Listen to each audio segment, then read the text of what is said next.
Perkenalkan, nama saya Donat Maja dari kelas 12 IPA dan saya sekarang akan menjelaskan senyawa kimia yang saya pilih, yaitu C12H22O11 atau biasa disebut juga dengan sukrosa atau gula pasir. Pertama-tama saya akan menjelaskan alasan saya memilih senyawa C12H22O11. Nah, alasan saya memilih senyawa ini adalah karena senyawa ini sangat sering kita gunakan dalam kehidupan kita sehari-hari dan sangat dekat dengan kehidupan kita. Terus selanjutnya saya akan membahas tentang unsur-unsur pembentuk dari senyawa ini. C12H22O11 ini adalah rumus kimia untuk sukrosa yang merupakan senyawa organik kompleks yang terdiri dari unsur-unsur karbon seperti karbon atau C, terus hidrogen atau H, dan oksigen atau O. Nah, unsur pembentuk sukrosa ini adalah 12 atom karbon atau C, terus 22 atom hidrogen atau H, dan 11 atom oksigen atau O, sehingga disebut C12H22O11. Nah, di sini dia juga memiliki sifat fisika dan kimia. Pertama kita akan bahas tentang sifat fisikanya dulu. Sifat fisikanya ini adalah dia tidak berwarna, larut dalam air dan etanol, terus tidak larut dalam ether dan kloroform. Terus titik leburnya ini terdapat pada suhu 180 derajat Celcius. Terus membentuk kristal monoklin dan bersifat optis aktif. Densitas kristalnya itu adalah 1588 kg per meter kubik pada suhu 15 derajat Celcius. Terus sifat kimianya ini adalah dalam suasana asam dan suhu tinggi akan mengalami inverse menjadi glukosa dan fruktosa. Nah, selanjutnya adalah kita akan membahas tentang reaksi khas yang sering terjadi pada sukrosa ini. Yang pertama itu ada hidrolisis. Nah, sukrosa ini dapat diuraikan oleh air melalui reaksi hidrolisis menjadi glukosa dan fruktosa. Nah, rumusnya itu adalah sebagai berikut. C12H22O11 ini ditambah air atau H2O akan menjadi C6H12O6 plus C6H12O6. Nah, terus selanjutnya ada reaksi karamelisasi. Nah, pada suhu tinggi ini sukrosa dapat mengalami karamelisasi yang menghasilkan aroma dan warna dan rasa yang berbeda. Nah, reaksi ini mengubah sukrosa menjadi senyawa yang kompleks, yang lebih gelap dan lebih beraroma. Terus yang ketiga ini ada fermentasi. Sukrosa ini dapat diubah menjadi etanol dan karbon dioksida melalui proses fermentasi oleh ragi atau mikroorganisme lainnya. Nah, reaksi ini terjadi di dalam proses pembuatan alkohol dan minuman berkarbonasi seperti bir dan soda. Terus ada juga dekomposisi termal. Nah, sukrosa ini dapat terurai menjadi karbon dioksida dan air melalui dekomposisi termal pada suhu yang sangat tinggi. Nah, rumusnya itu sebagai berikut, yaitu C12H22O11 menjadi 12C plus 11H dan 2O plus panas. Terus selanjutnya kita akan membahas tentang manfaatnya dari sukrosa ini. Nah, sukrosa ini yang pertama itu sebagai sumber energi. Sukrosa ini menjadi sumber energi yang baik karena mengandung karbohidrat yang dapat dengan cepat itu diubah menjadi glukosa dalam tubuh. Terus meningkatkan rasa pada makanan. Nah, sukrosa ini dapat digunakan sebagai pemanis dalam banyak makanan dan minuman dan dapat meningkatkan rasa makanan sesuai dengan bentuknya yang tadi saya jelaskan, yaitu gula pasir. Terus yang ketiga ada konservasi makanan. Sukrosa ini dapat digunakan sebagai bahan pengawet dalam makanan dan minuman. Terus yang keempat, membuat tekstur yang lebih baik. Sukrosa ini juga digunakan dalam pembuatan es krim dan kue untuk memberikan tekstur yang lebih baik dan memperpanjang masa simpan produk. Terus yang kelima, Yang terakhir itu ada pengobatan medis. Nah, sukrosa ini digunakan dalam pengobatan medis untuk membuat obat atau vaksin yang lebih stabil dan lebih tahan lama. Nah, terus selain manfaatnya juga ada kerugian. Nah, yang pertama kerugiannya itu ada kenaikan berat badan dan obesitas. Konsumsi sukrosa yang berlebihan itu dapat menyebabkan kenaikan berat badan dan obesitas yang dapat meningkatkan risiko penyakit jantung, diabetes, dan beberapa jenis kanker. Terus yang kedua ada karies gigi atau bakteri dalam mulut yang dapat mengubah sukrosa menjadi asam yang dapat merusak emel gigi dan menyebabkan karies gigi. Terus yang ketiga itu ada diabetes. Nah, konsumsi sukrosa berlebih dapat meningkatkan risiko terkena diabetes tipe 2 karena sukrosa itu dapat memicu lonjakan kadar gula darah di dalam tubuh. Nah, cara-cara untuk mencegahnya itu ada beberapa cara di sini. Yang pertama itu mengkonsumsi sukrosa secara moderat. Nah, sebaiknya konsumsi sukrosa ini dalam jumlah yang seimbang dan tidak berlebihan seperti tadi yang sudah kita jelaskan. Terus yang selanjutnya adalah gunakan pengganti gula yang lebih sehat. Nah, ada beberapa pengganti gula yang lebih sehat seperti stevia dan xilitol yang dapat digunakan sebagai alternatif pengganti sukrosa. Terus yang ketiga, cukupi asupan serat dan protein. Konsumsi makanan yang kaya akan serat dan protein ini juga dapat membantu untuk mengurangi hawa nafsu makan dan memperbaiki pengendalian gula darah sehingga ya terhindar dari risiko penyakit tersebut. Terus yang keempat ada menjaga kebersihan gigi dan gusi. Rajin menyikat gigi dan menggunakan dental floss dapat membantu mencegah karies gigi dan masalah kesehatan gigi lainnya. Terus yang kelima itu menghindari minuman yang mengandung gula berlebihan. Nah, sebaiknya kita menghindari minuman yang mengandung gula berlebihan seperti minuman bersoda dan minuman olahan yang dapat meningkatkan risiko terkena penyakit.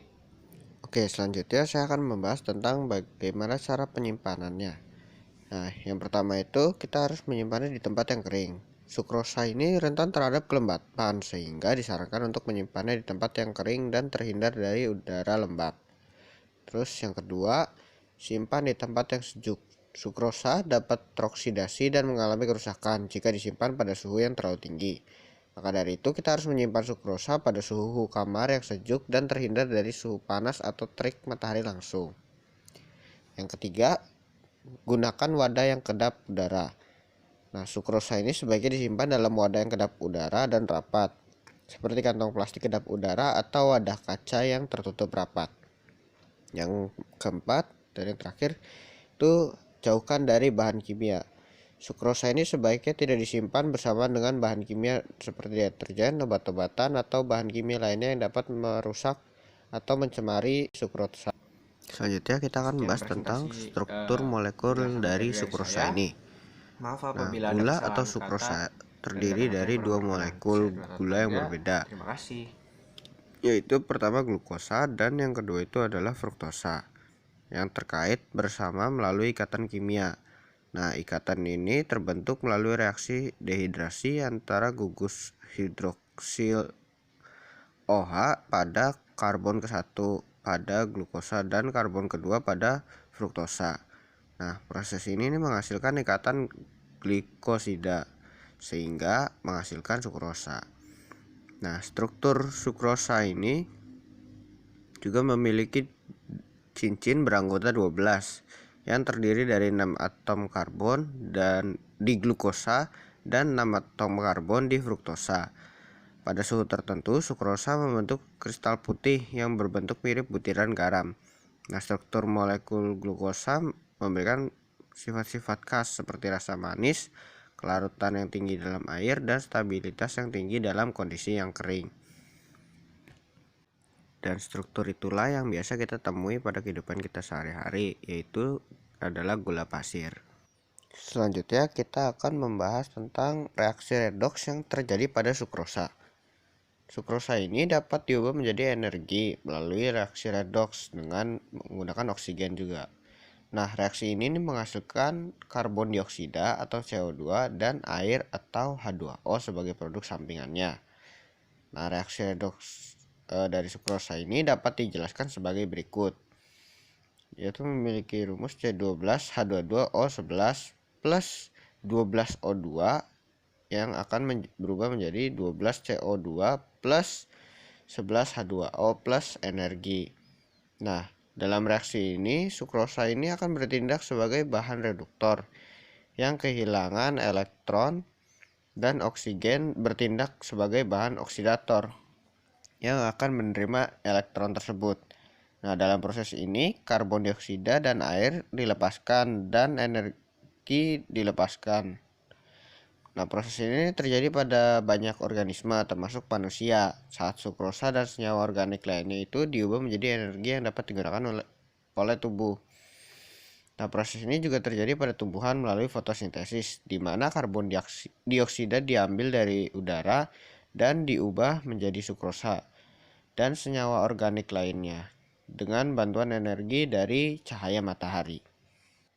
Nah, selanjutnya yang terakhir ini kita akan membahas tentang sifat koligatif larutan pada sukrosa. Nah, sukrosa ini sebagai senyawa terlarut dalam pelarut dapat mempengaruhi sifat koligatif larutan. Sukrosa ini dapat menurunkan tekanan uap air, meningkatkan titik didih larutan, menurunkan titik beku larutan, dan meningkatkan tekanan osmotik larutan.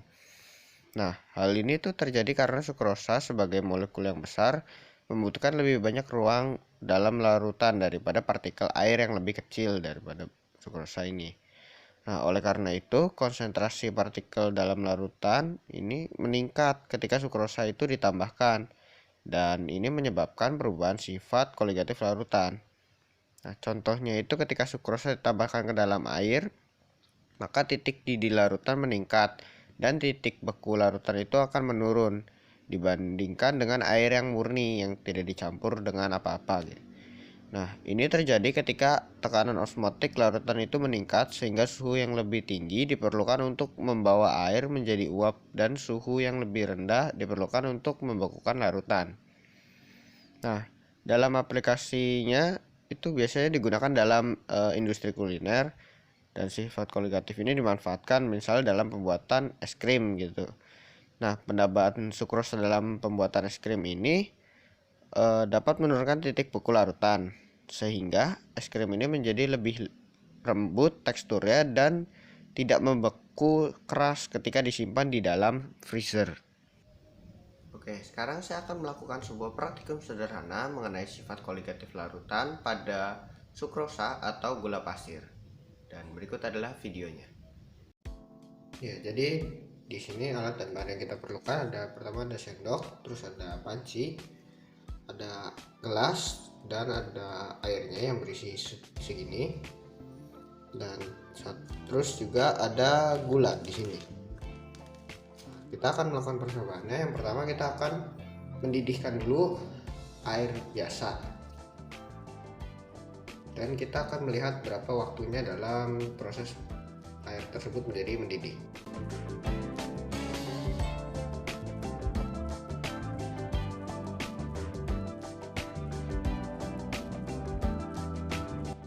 Dan di sini saya akan mengukurnya menggunakan stopwatch.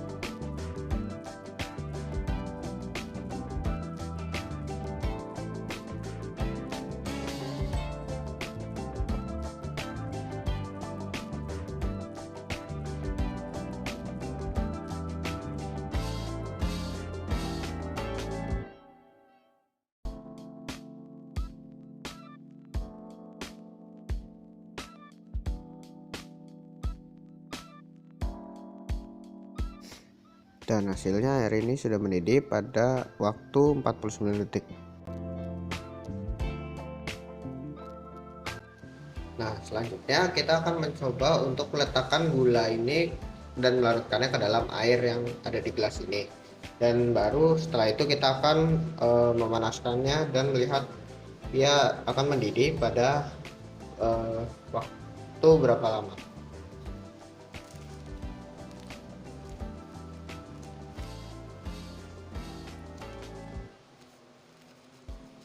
Kita masukkan di sini 2 sendok makan.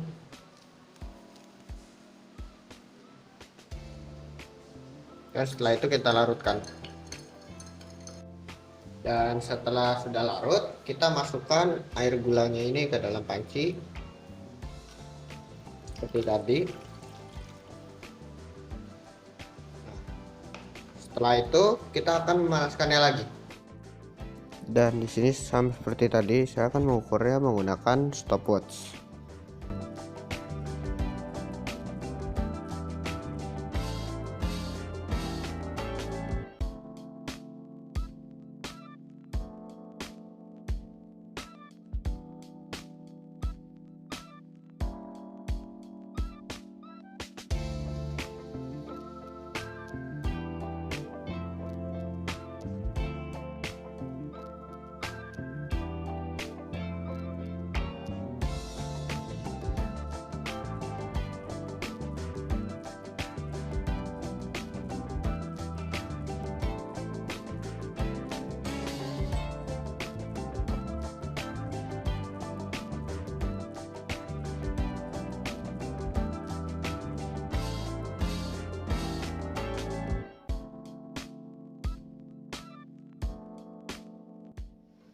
Dan di sini saya mendapatkan bahwa airnya ini mendidih pada waktu 54 detik.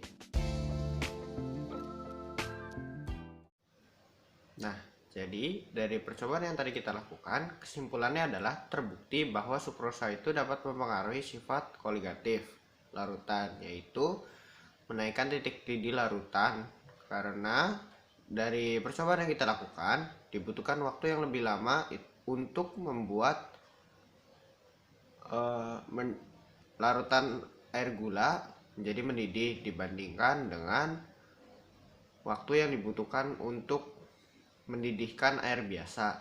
Dan dengan waktu yang lebih lama tersebut, maka suhu yang dihasilkan juga akan lebih tinggi untuk membuat larutan tersebut mendidih, dan memang dibutuhkan lebih besar suhunya untuk membuat larutan tersebut menjadi mendidih. Sekian penjelasan dari saya mengenai sukrosa dan terima kasih.